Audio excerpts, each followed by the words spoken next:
നമസ്കാരം. എല്ലാവർക്കും ഈശ്വരാനുഗ്രഹം കിട്ടട്ടെ എന്ന് പ്രാർത്ഥിച്ചുകൊണ്ട് എല്ലാവരെയും ഞാൻ ഈ വീഡിയോയിലേക്ക് സ്വാഗതം ചെയ്യുന്നു.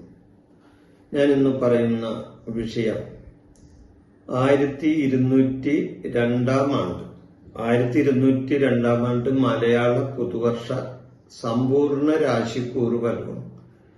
മലയാള പുതുവർഷത്തിലെ സമ്പൂർണ്ണ രാശിക്കൂറ് ഫലം, അത് മിഥുനക്കൂറിന്റെ ഫലമാണ് ഞാൻ പറയുന്നത്. അതായത് മിഥുനൻ രാശിയുടെ. അപ്പൊ മിഥുനൻ രാശിയിൽ നിൽക്കുന്ന നക്ഷത്രങ്ങൾ ഏതൊക്കെയാണ്? മകീരം, അര, തിരുവാതിര, പുണർദം, മുക്കാൽ. ഈ നക്ഷത്രങ്ങളാണ് മിഥുനക്കൂറിൽ വരുന്ന നക്ഷത്രങ്ങൾ.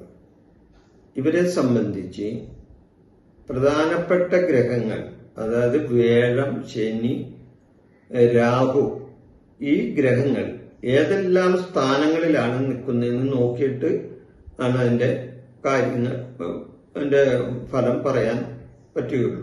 അപ്പൊ അതുകൊണ്ട് വ്യാഴം ഇവർക്കിപ്പോൾ 2ലും 3ലും സഞ്ചരിക്കുന്ന സമയം. വ്യാഴം 2ലും 3ലും സഞ്ചരിക്കുന്ന സമയവും ഈ മിഥുനക്കൂറുകാരെ സംബന്ധിച്ച്. ശനി 10ലും 11ലും സഞ്ചരിക്കുന്ന സമയം. രാഹു 9ലും 8ലും സഞ്ചരിക്കുന്ന സമയമാണ്. അപ്പൊ ഈ ഭാവങ്ങളിലാണ് ഈ ഗ്രഹങ്ങൾ ഇപ്പോൾ സഞ്ചരിക്കുന്ന സമയം. അപ്പൊ ഇങ്ങനെയുള്ള കാലമായതിനാൽ ഇവരെ സംബന്ധിച്ച് പൊതുവായി ഈ വർഷം ഇവർക്കുണ്ടാകുന്ന ഒരു സാമാന്യമായ ഒരു ഫലം ഞാൻ പറയാം. അതോടൊപ്പം തന്നെ ഓരോ മാസത്തിലും ഇവർക്കുണ്ടാകുന്ന ഫലങ്ങളും ഞാൻ ഈ വീഡിയോയിൽ വിശദീകരിക്കുന്നുണ്ട്. അതായത് സാമാന്യമായിട്ട് ഈ വർഷം ഇവർക്ക് സ്വത്ത് സമ്പാദനത്തിന് അനുകൂലമായ ഒരു സമയമാണ്. സ്വത്ത് കിട്ടാനായിട്ട് ഇവർക്ക് അനുകൂലമായ ഒരു സമയമാണ്. വിനോദങ്ങളിൽ ഏർപ്പെടാൻ പറ്റുന്ന സമയം. ബിസിനസ് സംബന്ധമായ കാര്യങ്ങളിൽ ഇവർക്ക് തിരക്കുണ്ടാവുന്ന ഒരു സമയവും അതിനുവേണ്ടി യാത്രകൾ പോകാനും അത് സഫലമാകാനും സാധ്യതയുള്ള ഒരു സമയമാണ്. സാമൂഹ്യപരമായിട്ട് പല കാര്യങ്ങളിലും ഇവർക്ക് വിജയം കൈവരിക്കാൻ കഴിയുന്ന സമയമാണ്. ബന്ധുക്കളുമായുള്ള ഇടപെടലുകൾ ഇവർക്ക് ഗുണകരമായി ഭവിക്കുകയും ചെയ്യും. ബന്ധുക്കളിൽ നിന്നും ഗുണാനുഭവങ്ങൾ കിട്ടും. എന്നാൽ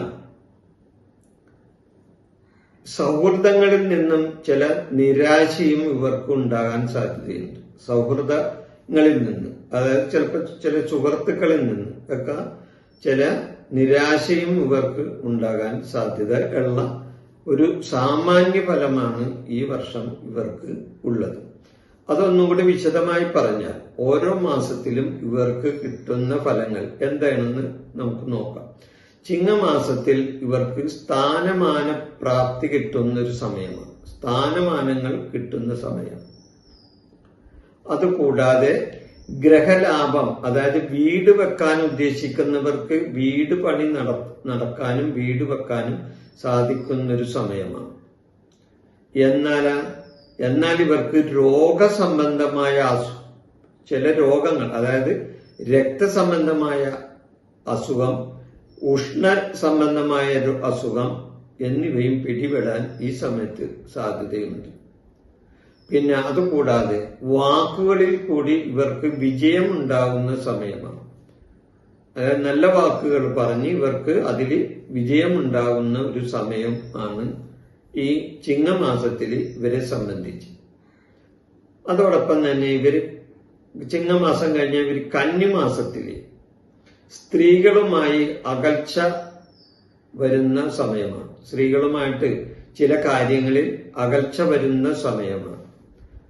എന്നാൽ ചില സമയങ്ങളിൽ ഇവർക്ക് ഈ മാസത്തിൽ സ്ത്രീകളുമായി ചില തർക്കങ്ങളും ഉണ്ടാകാൻ സാധ്യതയുണ്ട്. ഇവരെ സംബന്ധിച്ച് സ്വർണ ആഭരണ ലാഭം ഉണ്ടാകുന്ന സമയമാണ് ഈ സമയം. ധനപരമായ നേട്ടങ്ങൾ കൈവരിക്കാനും ഈ കന്നിമാസത്തിൽ ഇവർക്ക് കഴിയും. ബന്ധുക്കൾ വഴി ഐശ്വര്യം കിട്ടാനും സാധ്യതയുണ്ട് ഈ കന്നിമാസത്തിൽ. കന്നിമാസം കഴിഞ്ഞ് പിന്നെ തുലാമാസത്തിൽ ഇവർക്ക് ഭാര്യയോടും സന്തതികളോടും കലഹം വരാനും വാക്ക് തർക്കങ്ങൾ ഉണ്ടാകാനും അതോടൊപ്പം തന്നെ പ്രവൃത്തി തടസ്സങ്ങൾ ഉണ്ടാകാനും സാധ്യതയുണ്ട് ഇവരെ സംബന്ധിച്ച്. പിന്നെ വൃശ്ചിക മാസത്തില് ഇവർക്ക് ബന്ധുജന സമാഗമം ഉണ്ടാകാൻ സാധ്യതയുണ്ട്. ബന്ധുജന സമാഗമം കുടുംബത്തിൽ സുഖം കിട്ടുകയും അതോടൊപ്പം തന്നെ ശത്രുനാശം സംഭവിക്കുകയും ചെയ്യും. കൂടാതെ ചില രോഗങ്ങൾക്ക് ഇവർക്ക് ശമനം കിട്ടാൻ താമസം വരികയും ചെയ്യുന്ന ഒരു സമയമാണ് വൃശ്ചിക മാസം. പിന്നെ ധനുമാസം. ധനുമാസത്തില് പ്രേമകാര്യങ്ങളിൽ വിജയം ഉണ്ടാകുന്ന സമയം. അതായത് പ്രണയിക്കുന്നവർക്ക്, പ്രേമകാര്യങ്ങളിൽ ഏർപ്പെടുന്നവർക്ക് അത് വിജയിക്കാനുള്ള ഒരു സമയമാണ്. കച്ചവട സംബന്ധമായ കാര്യങ്ങളിൽ ഏർപ്പെടുന്നവർക്ക് കച്ചവടത്തിൽ വിജയം ഉണ്ടാകുകയും ചെയ്യും. പ്രവൃത്തിപരമായ ഗുണങ്ങൾ, അതായത് കർമ്മഗുണം, പ്രവൃത്തി ഗുണം ഇവർക്കുണ്ടാകുകയും ചെയ്യും ധനുമാസത്തില്. ഇനി മകരമാസത്തില് മനക്ലേശങ്ങൾ ഉണ്ടാകും. മനക്ലേശങ്ങൾ ഉണ്ടാകും, ഉദരരോഗങ്ങൾ ഉണ്ടാകാം. അതുകൂടാതെ വാക്ക് തർക്കങ്ങൾ ഉണ്ടാകുകയും ചെയ്യാൻ സാധ്യതയുണ്ട്. എന്നാൽ അതോടൊപ്പം തന്നെ ഈ മകരമാസത്തിൽ ഇവർക്ക് കാര്യവിജയങ്ങളും ഉണ്ടാകാം. പുത്ര സുഖം ഉണ്ടാകാം, പുത്രന്മാരിൽ നിന്നും സുഖമുണ്ടാകാവുന്ന അവസരങ്ങൾ വരും. വസ്ത്രലാഭം ഉണ്ടാകാം, ധനനേട്ടങ്ങൾ ഇവർക്ക് ഈ മാസം മകരമാസത്തിൽ വന്നു ചേരുകയും ചെയ്യും. മകരം കഴിഞ്ഞ പിന്നെ കുംഭമാസമാണ്. കുംഭമാസത്തിൽ ഇവർക്ക് ഭക്ഷണത്തിലെ ശ്രദ്ധക്കുറവ് മൂലം ചില പ്രശ്നങ്ങൾ ഉണ്ടാകാൻ സാധ്യതയുണ്ട്. കുംഭമാസത്തിൽ ഭക്ഷണ കാര്യത്തിൽ ശ്രദ്ധിക്കണം.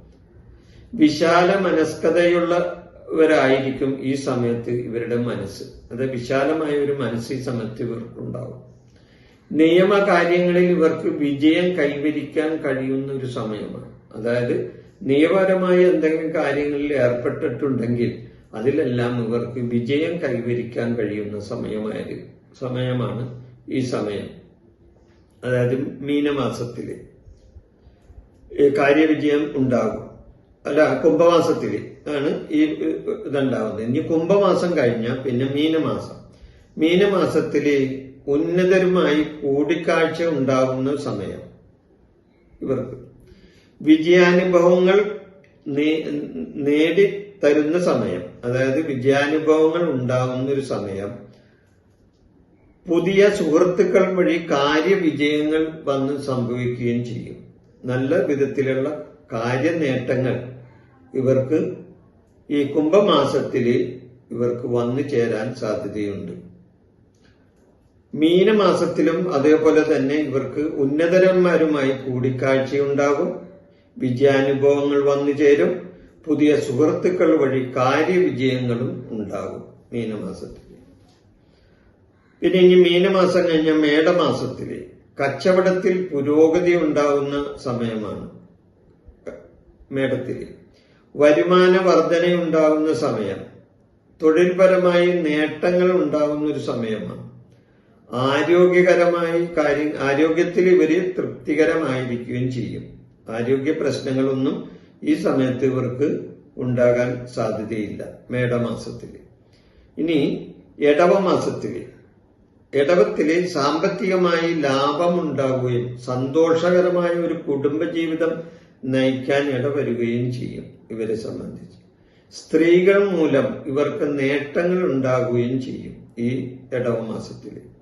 ഇനി മിഥുനമാസത്തിൽ ഇവർക്ക് ആദരവ് കിട്ടുന്ന ഒരു സമയമാണ്. മിഥുനമാസത്തിൽ ആദരവ് കിട്ടും. ജനപ്രീതികരമായ കാര്യങ്ങളിൽ ഇവർക്ക് നേട്ടങ്ങൾ ഉണ്ടാകും. അതോടൊപ്പം ജനപ്രീതി ഉണ്ടാവുകയും ചെയ്യും. സഹാനുഭൂതി ഉണ്ടാകുന്ന ഒരു സമയവും കൂടിയാണ്. ബഹുമാനങ്ങൾ ഇവരെ തേടി വരികയും ചെയ്യും. പലവിധത്തിലും ധനാഗമങ്ങൾ ഉണ്ടാകുന്ന ഒരു സമയമാണ് ഈ മിഥുനമാസം. ഇനി കർക്കിടക മാസത്തിൽ ഇവർക്ക് ഭയമുണ്ടാകാൻ സാധ്യതയുണ്ട്. എന്നാൽ സാമ്പത്തികമായ നേട്ടം, സർക്കാർ കാര്യങ്ങളിൽ വിജയം, ദുഷ്ജന ങ്ങളുമായി ഉള്ള ഒരു സഹവാസം, കീർത്തിയും നല്ല സൗകര്യങ്ങളും ജീവിത സൗകര്യങ്ങളും കിട്ടുകയും ചെയ്യുന്ന ഒരു മാസം കൂടിയാണ്. അപ്പോൾ കർക്കിടക മാസത്തില് ചില ദുസ്വഭാവം ഇവർക്കുണ്ടാകും, ചില ദുഷ്ജനങ്ങളുമായിട്ടുള്ള സഹകരണം ഉണ്ടാകാൻ സാധ്യതയുണ്ട്. അത് ഒഴിവാക്കാൻ ശ്രമിക്കുകയും വേണം. അപ്പൊ ഈ മലയാള പുതുവർഷത്തില് മിഥുനം രാശിക്കാരുടെ ഫലമാണ് ഞാനിവിടെ പറഞ്ഞത്. നിങ്ങൾക്ക് നന്ദി, നമസ്കാരം. എൻ്റെ ഈ ജ്യോതിഷ പ്രോഗ്രാം നിങ്ങൾക്ക് ഇഷ്ടപ്പെട്ടാൽ ഇത് സബ്സ്ക്രൈബ് ചെയ്യാനും ലൈക്ക് ചെയ്യാനും ബെൽ ബട്ടൺ അമർത്താനും മറക്കരുത്.